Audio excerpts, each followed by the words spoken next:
जिस व्यक्ति ने अपनी जाति, धर्म और क्षेत्र का उपयोग करके सत्ता पाने के लिए प्रपंच रचे हैं, उस व्यक्ति में राजसिक ज्ञान है।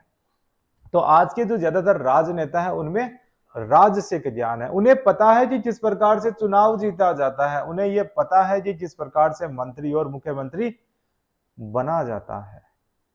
कुछ परीक्षार्थियों को भी ज्ञान होता है किस प्रकार से परीक्षा पास की जाती है, किस प्रकार से इंटरव्यू में बेहतर नंबर लिए जाते हैं। तो राजसिक गुण जरूरी नहीं कि हमेशा सही साधनों से ही प्राप्त किया जाए, कई बार इसमें हम अनैतिक साधन भी उपयोग में ले लेते हैं। गलत साधनों का उपयोग भी राजसिक ज्ञान में हो सकता है। उसके अंदर डिफरेंस किया जा रहा है मुझ में और तुझ में। तो व्यक्ति का एक ही लक्ष्य रहता है कि किसी एन केन प्रकरण मेरे द्वारा यह चीज पाली जाए। तो उस व्यक्ति के द्वारा अलग प्रकार की कूटनीतियां रची जाती है, वो राज्य के हित है उनको ताक में रख देगा अपने मंत्री पद को बचाने के लिए। व्यक्ति के द्वारा इंटरव्यू बोर्ड को सेट कर लिया जाता है, भले ही वो अपने जातिगत, धार्मिक आधार, क्षेत्रीय आधार पे हो या रिश्वत देके उसके द्वारा उन्हें सेट कर लेना। ये क्या है? राजसिक ज्ञान है।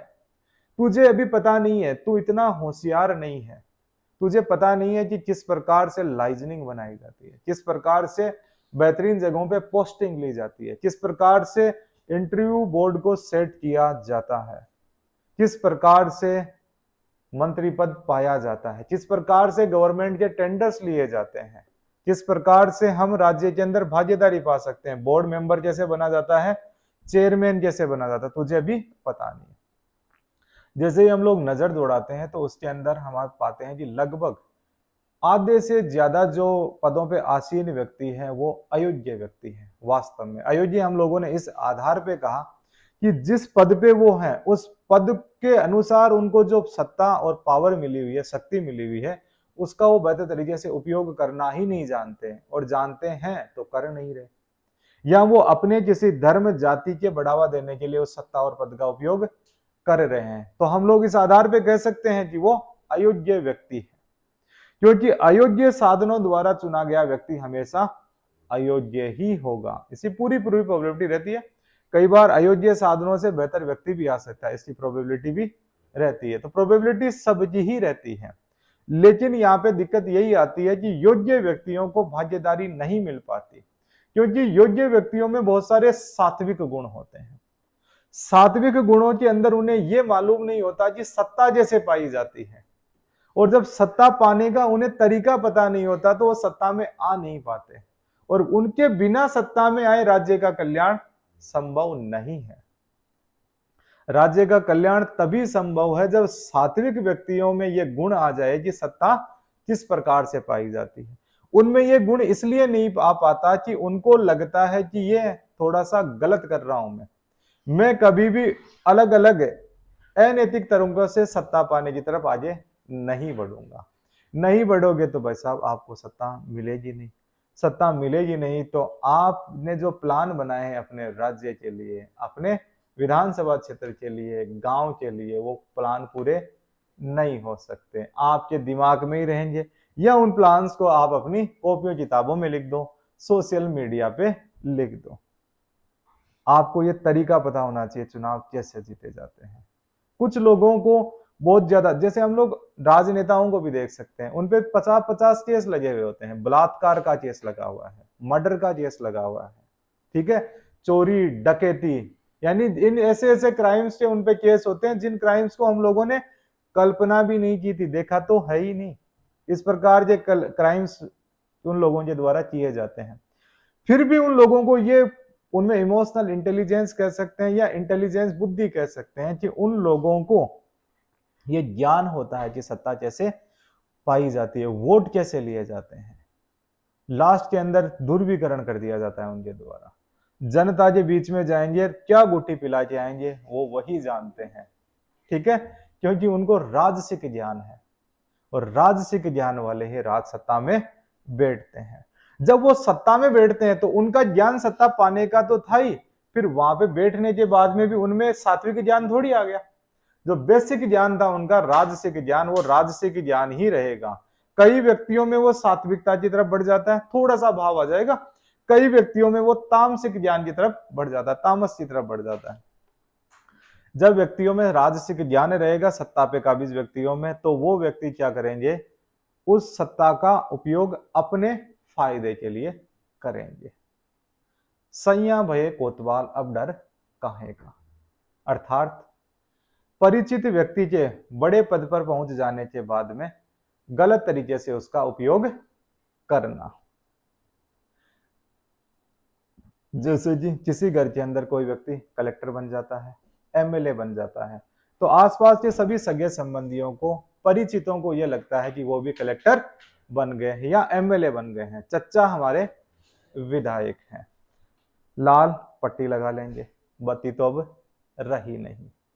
उनके द्वारा पूरे ट्रैफिक नियमों को तोड़ते हुए गाड़ियां दौड़ाई जाती हैं, कहीं पे भी वो अपनी गाड़ी पार्क कर देंगे। टोल प्लाजा से जब फ्री में गुजरते हैं तो 56 इंच का सीना, और प्राउडली कहते हैं कि देखा पावर, एक एमएलए का पावर। इस प्रकार से मूवी देख लेते हैं और प्रेरित हो जाते हैं। उसके बाद में वो इस पावर्स का उपयोग जनता पे दबदबा जमाने के लिए, उनमें प्रभाव डालने के लिए करते हैं। साथ के अंदर उनके द्वारा कई बार कानूनों को भी तोड़ दिया जाता है। तो इस प्रकार के जो लोग होते हैं उस एमएलए और कलेक्टर को कई बार दुविधा में डाल देते हैं या कानूनी पचड़ों में भी डाल देते हैं। तो वो एमएलए भी परेशान और कलेक्टर साहब भी परेशान। कई बार ये लोग जो नए नए परिचित और जो सगे संबंधी कि कोई कलेक्टर या एमएलए बन जाता है, कोई थानेदार बन जाता है, तो उनके द्वारा उन लोगों को साहब कह के संबोधित किया जाता है। वो बोलते हैं साहब अभी मीटिंग के अंदर है, एमएलए साहब, भले ही वो पिताजी हो, अब पिताजी पिताजी नहीं रहे, क्या बन गए पिताजी, अब एमएलए साहब बन गए। एमएलए साहब तो अभी सीएम साहब से बतिया रहे हैं, एमएलए साहब अभी मीटिंग के अंदर है। कई बार तो फेसबुक पे पोस्ट भी डाल देते हैं और लिखते हैं कि कुल्लू मनाली की यात्रा के दौरान एमएलए साहब के साथ बिताए कुछ यादगार पल। एमएलए साहब पापा हैं, साथ में एमएलए साहब की पत्नी, ऐसा और लिख देते हैं, उस भाव में चले जाते हैं। यहाँ पे जो राजनेता और अफसर हैं उन्होंने उनको इसलिए नहीं रोका कि उनको राजसिक ज्ञान था। उनको ये ज्ञान हो जाता है कि मेरे द्वारा जो सत्ता हासिल की गई है उसका उपयोग मेरे बच्चे और मेरे सगे संबंधी नहीं करेगा तो करेंगे कौन। यहीं पे अगर उन्हें सात्विक ज्ञान होता तो वो कहते हैं कि मेरे द्वारा जो सत्ता है उसका उपयोग तुम्हारे द्वारा नहीं किया जाएगा। कोई भी अपने घर के अंदर अगर एमएलए का स्टिकर लगा लिया है तो जानता ही है, राजस्थान में एमएलए तो है 200 और एमएलए के स्टिकर लगी हुई गाड़ियां हैं 2000 से ज्यादा, ऐसा होता है।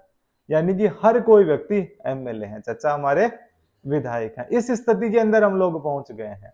सात्विक ज्ञान होगा तो जब वो ज्वाइनिंग लेने जाएगा, कहीं के एसपी लगे हो आप और ज्वाइनिंग लेने जा रहे हो, तो अगले थानेदार को भी इंफॉर्मेशन नहीं दे रहे हो, एक दिन पहले जाएंगे बस में बैठ के गेस्ट हाउस में रुकेंगे, गेस्ट हाउस में रुकने के बाद में संबंधित जिस भी व्यक्ति को इन्फॉर्मेशन करना है उसको इन्फॉर्म कर दिया जाएगा कि अगले दिन मैं ज्वाइन करूंगा तो मेरे लिए गाड़ी भेज दी जाए या मैं आने वाला हूं ज्वाइन करने के लिए। अदरवाइज जो राजसिक ज्ञान वाला होगा वो पूरे लाव लश्कर के साथ में जाएंगे कि हम आज ज्वाइन करने आ रहे हैं, आओ सरकार के आज हम जवाई बन गए हैं। व्यक्तियों के द्वारा फोटोएं डालना, ये है सरकार की नौकरियां, ज्वाइन करते साइन करते जी फोटोएं डालना, प्राउड चीजें हो सकती है, लेकिन आपका ज्ञान क्या है, राजसिक ज्ञान है। वहीं पे कि अब मैं सेवा में आ गया हूं, किस प्रकार से मुझे जो दायित्व मिला है उस दायित्व का निर्वहन मैं बेहतर तरीके से करूंगा, और निर्वहन करते समय मैं अपनी पूरी सत्यनिष्ठा और ईमानदारी का प्रदर्शन करूंगा। मैं कभी भी मुझ में और दूसरों में भेदभाव नहीं करूंगा, और मेरे पद और सत्ता का दुरुपयोग मेरे और मेरे परिवारजनों के द्वारा नहीं किया जाएगा। इस प्रकार की हम लोगों के द्वारा शपथ ली जाती है। ये शपथ हमें सात्विक ज्ञान विकसित करने के लिए दिलवाई जाती है, पर हम शपथ लेते हैं तब तक हमें पता होता है कि ये हमारे द्वारा शपथ